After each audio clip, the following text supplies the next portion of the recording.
So you dropped your price, and you dropped it again. Still nothing. Not a booking, not a DM, not a view. Most Airbnb hosts don't realize that multiple things had to break along the way for you not to be able to sell your listing as a cheap listing. So your price was never the problem, but that's actually good news. Since price is the last lever that you should pull to get booked, I'm gonna give you 8 levers that change listing performance, and you will get more bookings after watching this video without dropping your price. My name's Sean Rocky Jeech, host for 10 years, coach for 8. Students have made over $1 billion, so this stuff works. This is tried and tested and true. So like the video and let's jump in. Let's imagine that your listing is a dating profile. If it was set to hidden, no one could ever see you, no one could ever swipe. To a degree, your availability settings work like this. Now remember, Airbnb is an algorithm and these are 8 levers, and availability is one of the levers of the algorithm. The less available you are, the less views that you get. And the less views that you get, the less feedback data that the algorithm gets. Just like a dating profile, if you were trending hot, you'd be pushed to the top more and people would be swiping right on you more because the algorithm for the dating site thinks that you're a good catch. For example, you might have a 4-day or 3-day minimum, and you're not changing that with lesser lead time. I do think it's fine to have a 3-day or 4-day minimum to protect your weekends in certain destinations 3 or 4 months in advance. So you don't get a 1-day stay on a Friday and ruin your whole week in peak season. But as those dates arrive, we need to stop being so testy about our minimum length of stays. I will automate through software dropping my weekend dates from 4 to 3 to 2 to even 1 within 10 days, and my weekdays from 3 to 2 to 1 within, say, 20 or 25 days. That way I'll show up in more searches last minute and be more likely to get completely full. Having a 2-day minimum stay or 3-day minimum stay today, tomorrow, or the next day is the most surefire way to not get a booking. But moral of the story, and pocket this for the rest of this video, the algorithm has a point scoring system for your listing, and every single view adds points to the interest section of your listing's overall scorecard. So let's crank the views and crank you up the algorithm. Lever number 2, let's assume that you're getting seen now. People are searching in your area and your listing is showing up on the 1st, 2nd, or 3rd page. Now, you're not the only listing on the block. There's dozens of listings being thrown at the traveler right now. As they scan on these rows of listings, will their eyes stop on your thumbnail and get them to click on you? This is the aesthetic of your hero photo. You could drop your price really low and then be one of 50 listings down at this bottom bracket of price. But your listing could also look exactly like these other 50 listings. So even dropping your price won't save you if you look like just every other average listing. There's a point that there's no return on going cheaper. Travelers have budgets and they want to spend that money. So if you're $85 and the guy next to you is $93, even though you're cheaper, if you both look exactly the same, there's going to be apathy there. You may not even get noticed in the first place because you look too similar. So tip number 2 for aesthetic is to make sure that your listing contrasts against your competition. And there's a cool way to do this. If you search in your market, you can click left or right on the photos of the listings without even opening the listing. So get your listing on screen next to your competition and click through to find the photo that gets you to jump the most off the page. We are trying to peel a preview of hero photos until you find the right one, and then make that photo, the one that jumps the most, your hero photo. Now you're most likely to get clicks because of contrast. And that's your lever 2. 2.5, little bonus for you. Your title does have an effect too. I try to make my titles curious. I want something to be said in my title that makes people believe that there's more to my listing than my first photo, so they will click on my listing in good faith to find out the more. I spoke this year at an event in Tennessee. It was a 1-hour session on this exact topic, getting the clicks when thousands of listings are just as competitive as you. So in the description, you will find that video. Maybe watch that video next. Lever number 3 is a massive lever. It might be the one that Airbnb cares most about right now because of their battle with hotels and bad reviews. It's trust. Lack of trust will kill the conversion onto your listing. There's going to be multiple layers of trust. Some of those layers are perceived by the guest, and some of those layers are feedback loops generated by Airbnb. Your overall review score is a measure of trust. Somebody may not click on you because you're a 4.2 instead of a 4.8. But this is such a subtle nuance. Most people don't understand the 5-star review system. They'll leave you a 4-star review and say, amazing stay in all caps, thinking that they left you a good review. People don't understand that 4.3 is far worse than 4.6. But inside your profile, when somebody clicks on your listing and they read your reviews, you could have a 3-star review where somebody says the most negative things about your listing, and that negative testimonial will drive a consumer away. because it breeds lack of trust. Inconsistent photos where maybe you change the couch color or the wall color and you still have both photos up. That will lead to less trust. Airbnb on the back end will look at your reviews and people's sentiment and your response time and all these other little data points and decide whether or not they think you are a trustworthy host too. You're getting it from both sides in this game. A final tip for trust: when you write your listing description and your house rules, remember, your hospitality business has its own persona, its own avatar. It really should not matter if you're in a bad mood day to day. We need to protect potential travelers and our guests from those mood shifts. If you can protect your guests, you'll get the 5-star review and maybe you'll feel better about yourself the next day when you get that review. But don't punish good guests for your bad mood, even if your bad mood was caused by a previous guest. Don't let these dominoes run the course. Pull that domino. Lever number 4 is really counterintuitive. It's about market fit. And it's kind of a hot take right now because a lot of coaches will tell you you need bigger, better listings, more and more and more amenities. But I've seen a trend with guests through my students in Cracking Superos that people are picking listings that have exactly what they want and not a lot of extra wasteful embellishments, because there is a perception of cost waste when someone has a sauna and a hot tub and a basketball court and you don't care about those things. If somebody cares to have a basketball court and a volleyball court and pickleball, then they'll want to pay for those things. But if a traveling family is looking to have a trip where their kids get into the lake instead of into a pool, they will see all this extra cost associated to the amenities that they don't want to use, and they will, by assumption, believe that there will be another listing that is more lean and that's more correct for them, that comes at a better total price because they're not paying for those extras. Product market fit is about the right amenities and none of the wrong ones, and the right tone, like design style, and the right tone as far as how you communicate. Making a listing for everybody is impossible. We can widen our offering to appeal to different groups who care about very individual things. Like, it's never a bad idea to make a fully stocked kitchen. I cannot see that backfiring. But like my student in Rockford, Illinois, he made the mistake of calling a listing tranquil and relaxing and then put a bunch of arcade games in the listing. People clicked for the tranquility and they left because of the arcade games. That was a shift from marketing to one customer at the top of funnel and giving them something else in the mid funnel. This type of tone drift lost the sale along the way. It's a great listing. As soon as he changed the name of the thing, he started getting bookings. Now, lever number 5 is the true X factor. If you can nail this down, you'll never fight on price another day in your life. I guarantee it. It's the emotional connection that you can get with a customer when they find your listing. And this doesn't have to be an expensive endeavor. You don't need to throw tens of thousands of dollars into creating this crazy, amazing space that is emotionally invoking.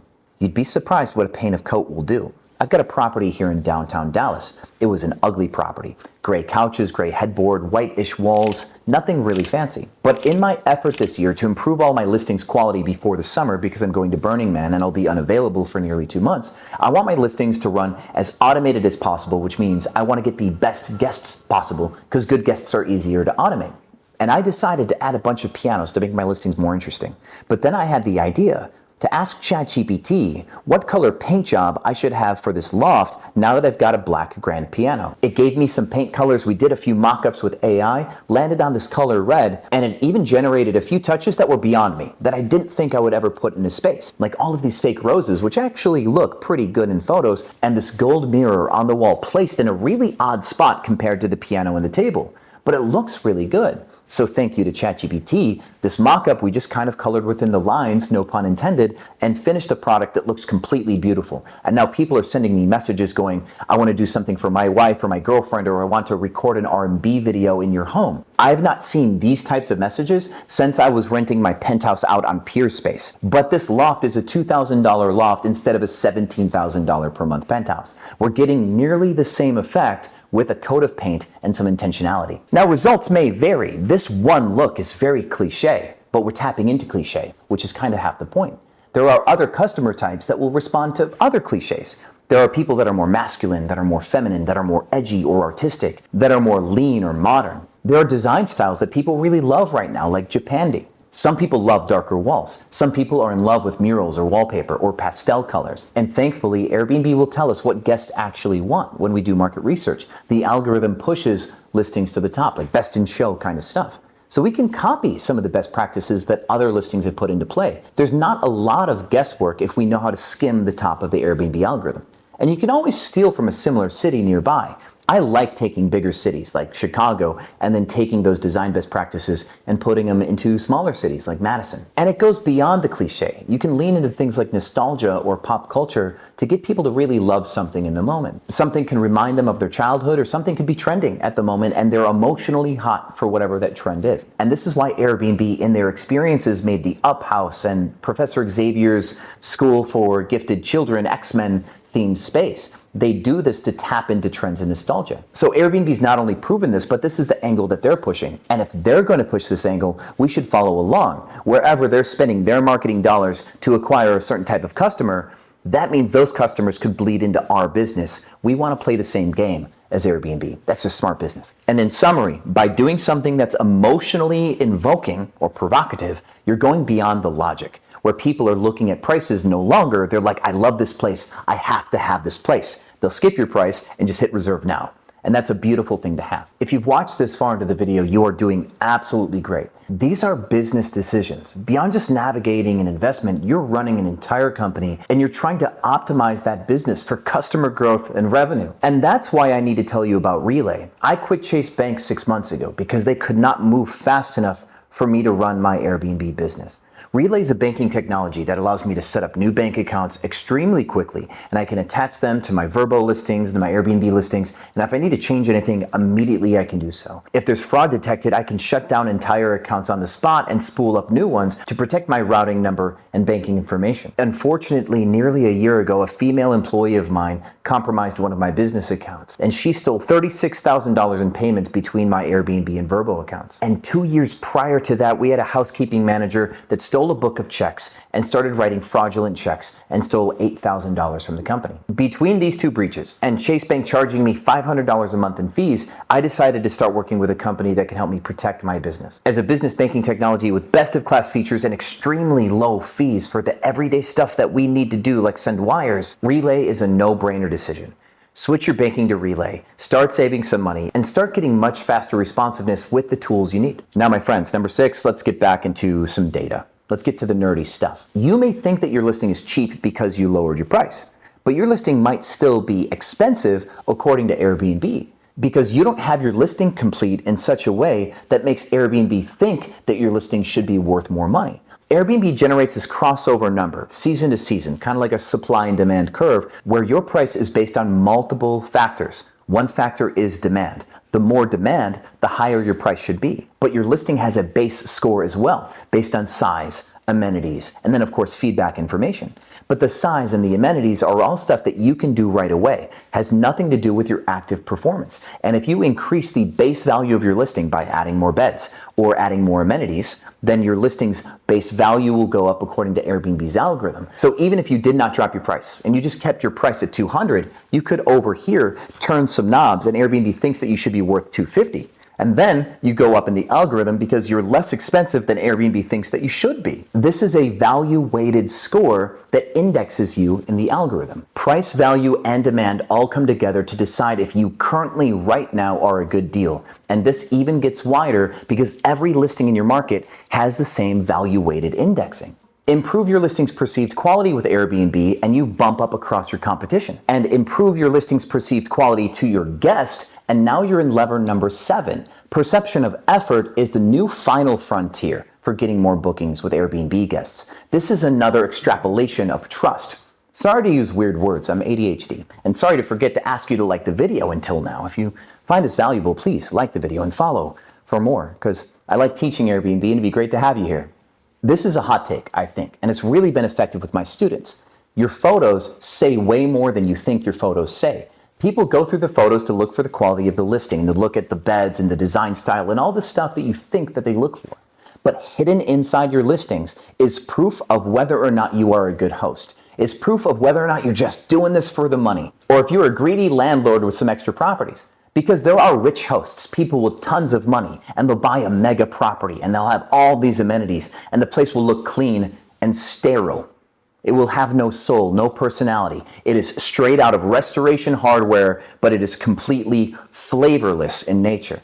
And when somebody sees a rich person's property that has all of the general fixings but no love, they know that this is just a capitalist pig that decided to do Airbnb. And they don't trust that host. Mr. Moneybags, the monopoly guy, won't care about you if something goes wrong at the property. People are looking through the photos for touches of thoughtfulness, expression, and care. They're looking for your heart in your photos. And this is why you can beat anybody in this industry still to this day, because most people are in it for the money. Honest truth. So start to include thoughtful touches. Add books to the coffee table. And not just any books, add your favorite books. For example, if I put a Joan Didion book on the table, almost nobody will know who that is. But somebody who knows who Joan Didion is will go, oh my God, I think I understand who this host is. I'm going to book. And another thing that's me is coffee. If I leave great artisan coffee, decaf, tea in the kitchen, people will know that I care about that. If I have good stainless steel pans or copper pans and sous vides and rice cooker and blenders and all this stuff for the kitchen, people will know that I really cared about making sure that the kitchen was stocked.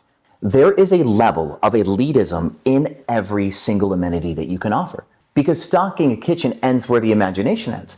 But to add an emulsifier or a sous vide, people go, holy cow, this kitchen is way cool, and I've never seen somebody put an emulsifier in an Airbnb. This person must really get it. And in kind, there are probably things about you that make you so amazing and cool that I could never be. There will be things in your Airbnb that I will never put in mine because I don't have the comprehension that you do. I don't have the life experience that you do. I don't have the same passions or obsessions that you do. And your ability to push your listing in that direction, to be more you than anybody else, is going to be so powerful because you will resonate with a guest on a deeper level than any average Airbnb ever could.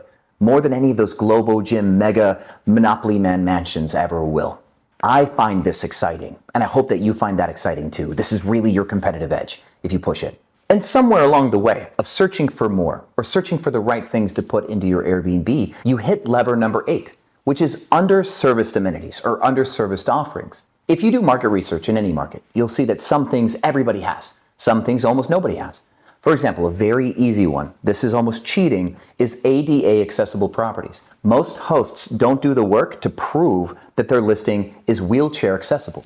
If you look for ADA on Airbnb, almost nothing is there. Meaning that people who rely on ADA have to try to self-assess through listing photos and stuff if the place seems generally safe. That is an underserviced amenity in the space. Being pet friendly is an underserviced amenity. Having a real fully stocked kitchen is underserviced. Having decaf coffee or tea is still widely underserviced. Some markets having an EV charger, nobody has. Some markets having a gym, nobody has. Some markets still don't have hot tubs. And you can find this right on Airbnb search. Search your market and open filters on the top right. And then start clicking amenities. The black button at the bottom will change count. You might go from 700 listings to 125, or from 500 listings to 4, and you'll notice that nobody has an amenity. That's a really good place to start if you're looking for ROI, because not only will this pop you up in search, but it just kills everybody else. It has nothing to do with getting to the top of the algorithm anymore. You've literally knocked all your competition off the roster. If it's you and 2 other listings that have a combination of an EV charger and family-friendly stuff like a crib and a pack and play, and you are one of 3 listings with these must-haves, you only have to fight with 2 people for bookings. And you will feel a lot better about your price if you have 2 competitors instead of 2,000. And yes, I just kind of slipped that in there. We're not looking at just one amenity, but rare combinations of them. And I actually talk about this more in that hour-long speech I gave in Nashville, and now's a good time to put it in the corner for you to watch that video next. It's a great educational run-through of the algorithm and staying competitive in this space. Thank you so much for giving me your time in this video. I really love to teach, and it's really cool to have you here. Thank you for your support, and I'll try to do more videos for you, whatever it is that you want to know.